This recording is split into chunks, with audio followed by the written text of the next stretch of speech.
Welcome back to the GSMC College Football Podcast, presented to you by the GSMC Podcast Network on this Wednesday, May 14th. Just touched on some of the chaos that could potentially happen in the Big 12. A couple Big 12 teams have been announced for what I'm going to talk about next in the Week 1 primetime schedule. So ABC, ESPN recently announced their primetime schedule. NBC also released a certain amount of marquee games for them. So looking at ABC's Saturday Week 1 schedule, Syracuse, Tennessee at noon. Now this is a really intriguing matchup, I think. Syracuse coming off a phenomenal season under Fran Brown, won 10 games last year, but you do lose Kyle McCord. You lose Rod Watson. You lose Trebor Pena. How are they going to bounce back? They kind of did retool.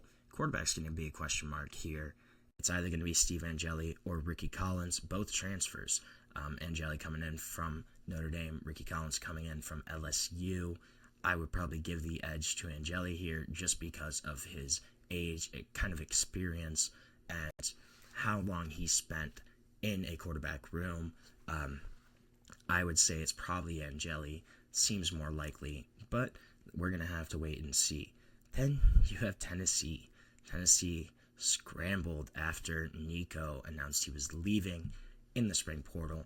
End up essentially making a quarterback trade, getting Joey Aguilar, the former Appalachian State, and short tenured UCLA quarterback to come in, be their starter. That's going to be a really intriguing matchup.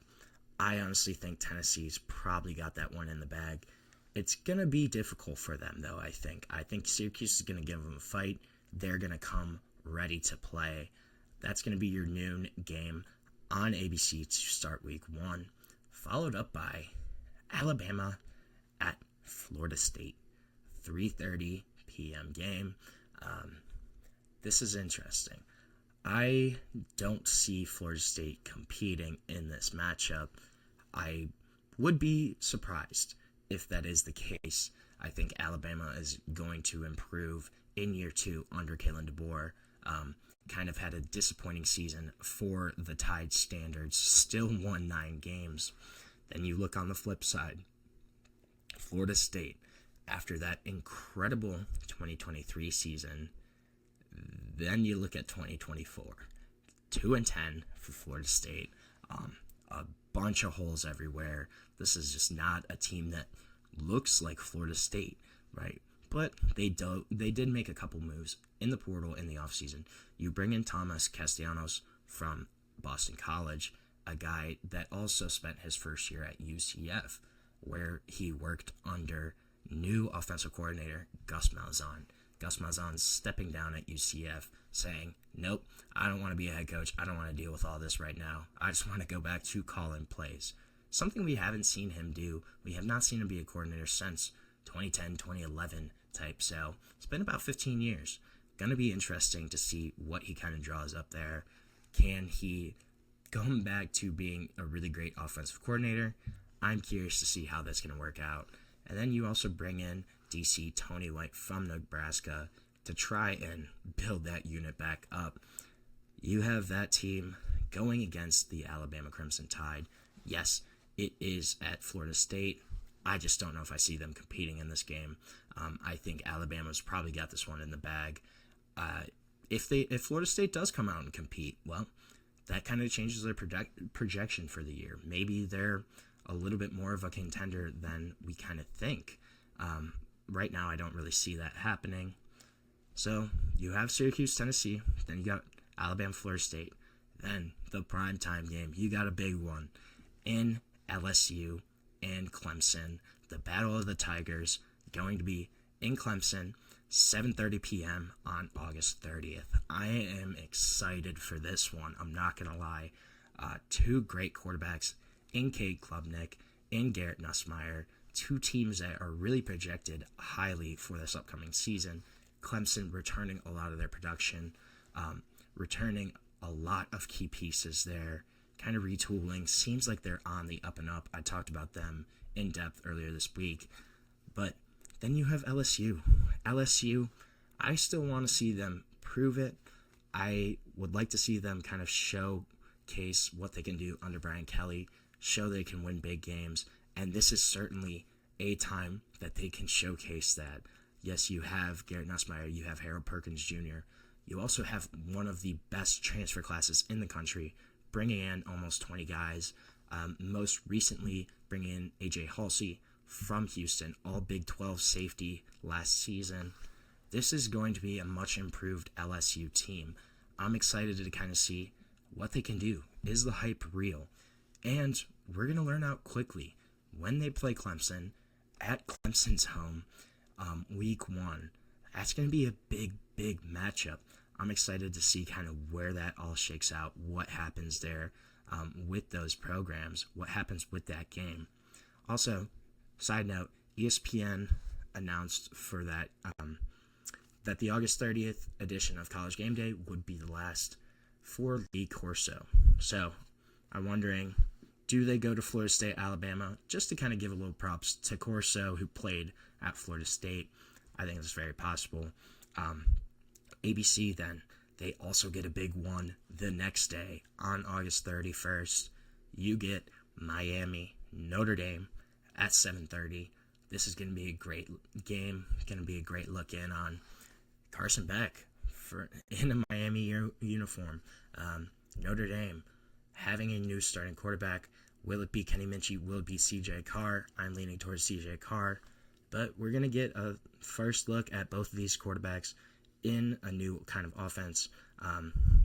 Carson Beck, I'm really curious to see, can he kind of showcase his talents at Miami? Can he get back to that 2023 level? Kind of struggled throughout last season. Had an up and down year. A guy that had a strong 23 season, though. Can he get back to that level and be considered, again, one of the elite quarterbacks in college football?